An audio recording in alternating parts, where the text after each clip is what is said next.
signature. Straight ahead, right in front of us. It's moving. It's coming in and out. Look. Right there. Yeah. We got eye shine. Right there. Look. Right there. Oh my God. It looks like it's up bright. Do you still have the eye shine?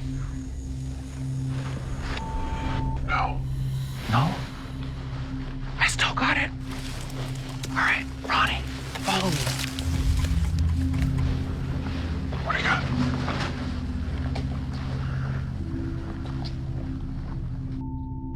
It's gone.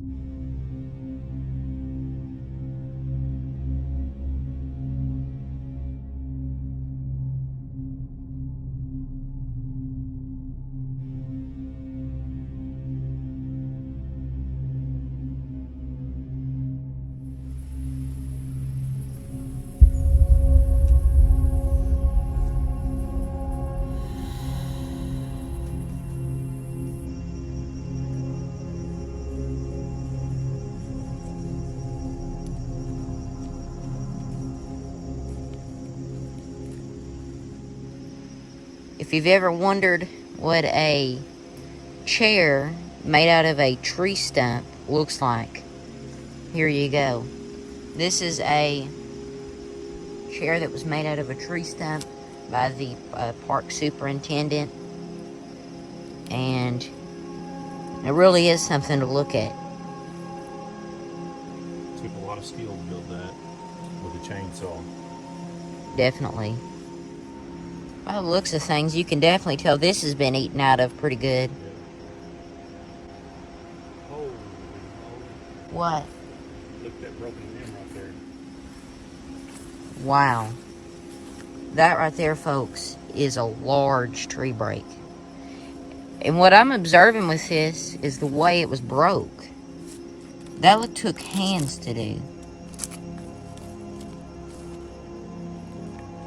Does that not look like that took hands to do? It does. It's like it was peeled down right here. The interesting thing that I see is it's a pawpaw tree. And it seems like something would have grabbed this tree and bent it over trying to get the ones off the top. And accidentally broke the tree, is what it looks like. Yeah. Or maybe it was intentionally breaking the tree limb down The other thing to reach the pawpaw. you kind of see in this area, there's a limb that I'm going to say is roughly 9 to 10 feet high that's also broken up there in roughly the same area. Yeah.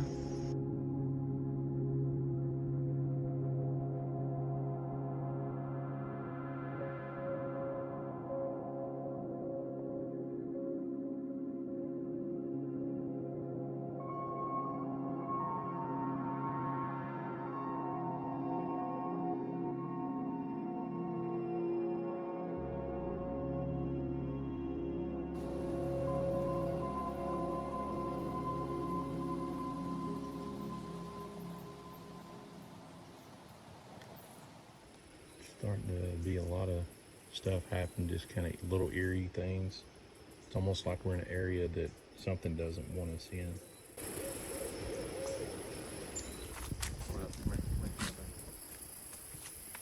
Something dark way out there. See it?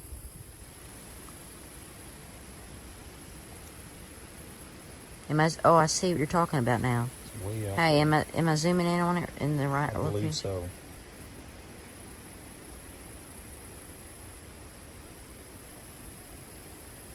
What I find interesting is that there's no tree above it. Mm-hmm.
That there, folks, is one of the largest cypress knees possibly in the country at 8 foot 9 inches, and it's about 5.5 foot across.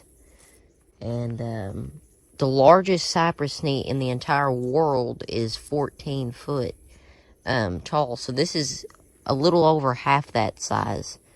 If you get close up to it, something obviously has been up in there. I wonder if any animals or I don't know, but it looks snakes live in that. like dust, sawdust, or whatever. Yeah, almost and then all like out here, and it's over here if you come around this side. Some bark rubbed off it on this side also, so.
these sounds are extraordinary. What do you think about them? They're unlike anything that I've ever heard. They really are unlike anything, and they don't sound like they're native to this area. That's exactly right. But they sound like they're in groups like coyotes, but they're too long to be that of a coyote howl. I don't think a coyote has the lung capacity to make that much noise. I agree. Well, tomorrow we'll get back on the field for day 3 of our research. Sounds good to me.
there's some mounds in the middle of the woods. I'm not sure, but they're at least 100 feet long.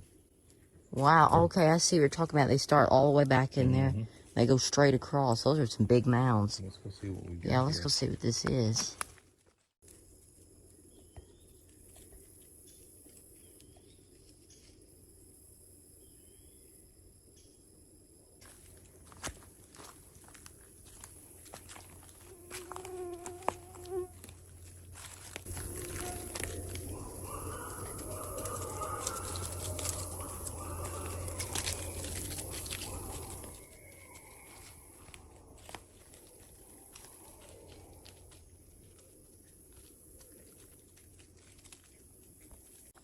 We're coming up on a mound right now. Okay. Listen. You hearing that? Yeah, I am. Look how tall that one mound is right there. How tall would you estimate that is? I'm saying 5-6 feet from here. That's what I'm saying. That's a tall mound.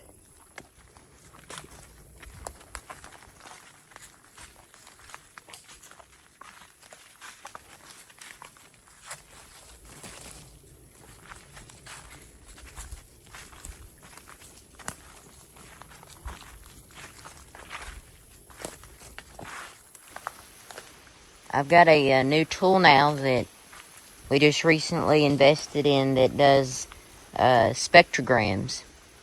And these are gonna kind of help us with the visualization of sound.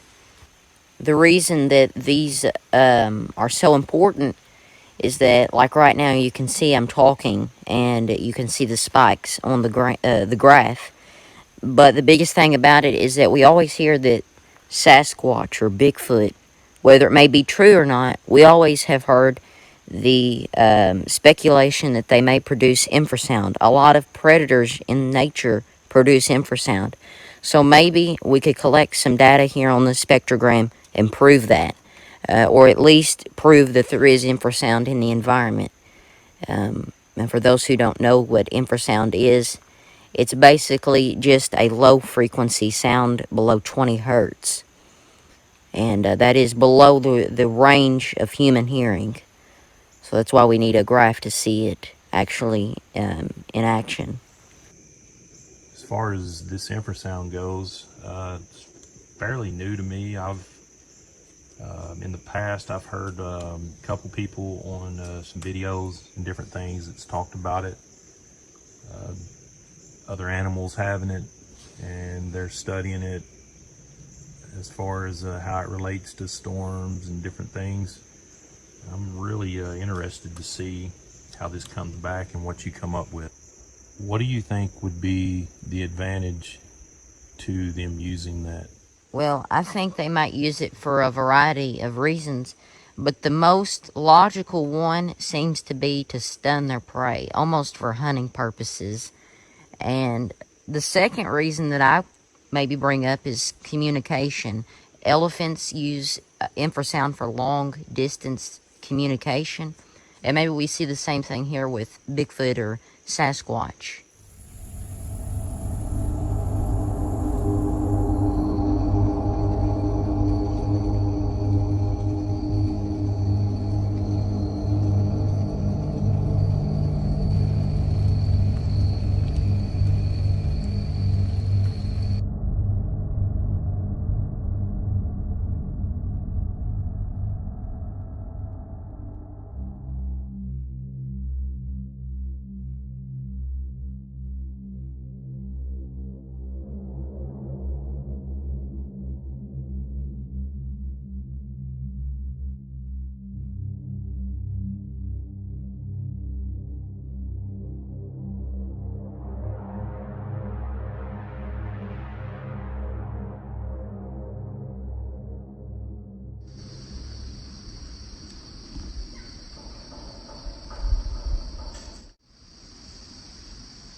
They're still there. I see them. See them? There they go. There they go.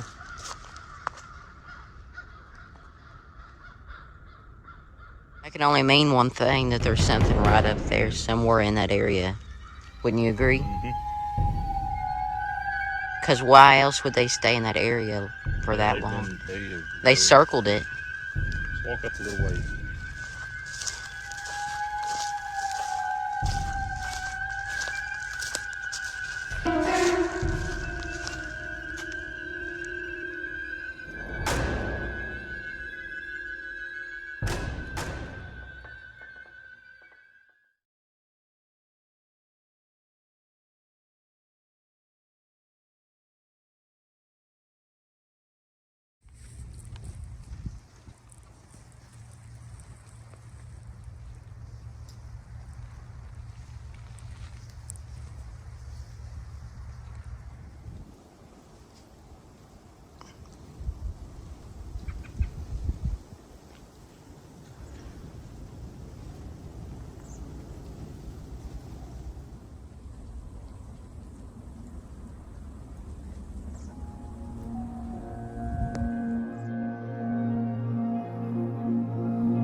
What a sticks right here.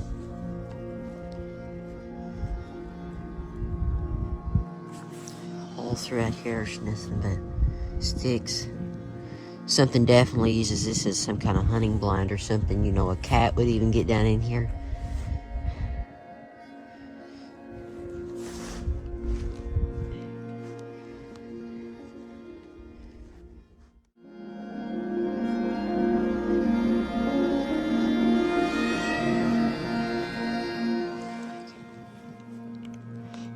Got the camera strapped to the tree. It's strapped on the back side. This thing's going to record some video throughout tonight and see if anything comes through this area. There's obviously quite a bit of activity.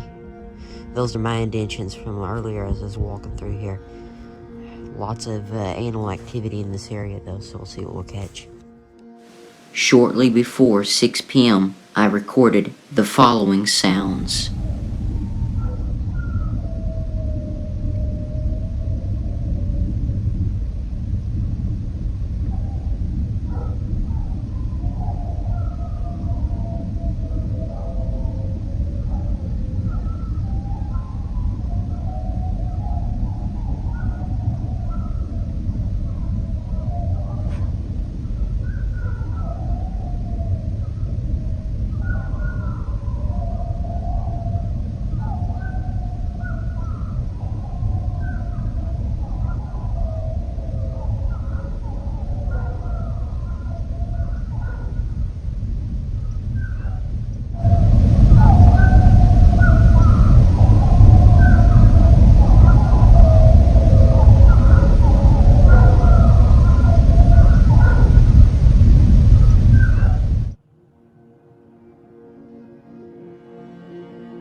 As I was watching the camera, I noticed some eye shine looking at me.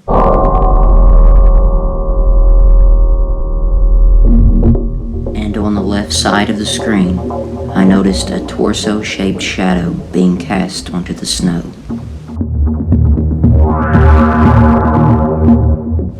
It stayed there for countless minutes. Was something stalking my camera?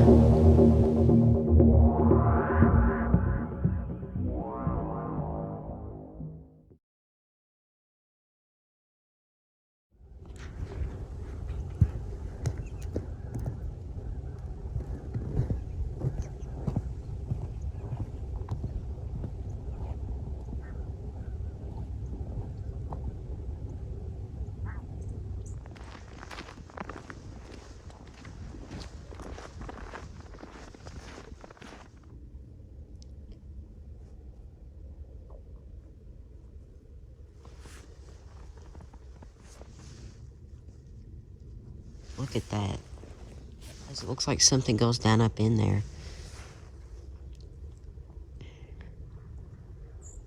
It looks like a shelter of some kind.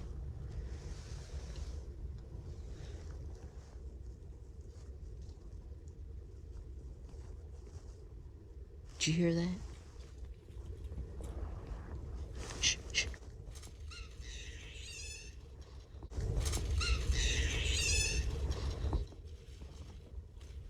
What we had just heard resembled that of something killing a bird. Dude, that was weird. Let's just be careful around this corner. Listen. And what followed were 3 well-defined, clear wood knocks, as previously heard.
vocalizations are nothing but extraordinary.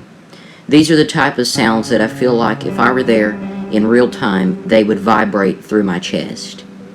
These are the type of vocalizations that are you're not going to be able to produce them as a human. These are not human vocalizations. Just for the sheer magnitude, the girthiness, and the lung power behind each vocalization, the grunts and the chatter you can hear in the background, it's all beyond what a human can do. One interesting detail that I uncovered on a program called Redvox, an infrasound recorder, when I ran these sounds through that program on a spectral log, I uncovered that each vocalization produced a infrasonic frequency to some extent, and sometimes below 16 hertz and other times into the single digits. Anything below 20 hertz is inaudible to the human ear and is considered infrasonic. These sounds are the sounds of more than one of this creature, and I believe that there was some kind of communication going on, and it happened to just be recorded at the right time, at the right place, on my infrared camera.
It was at this point that we captured a large dark figure peering at us from behind a tree.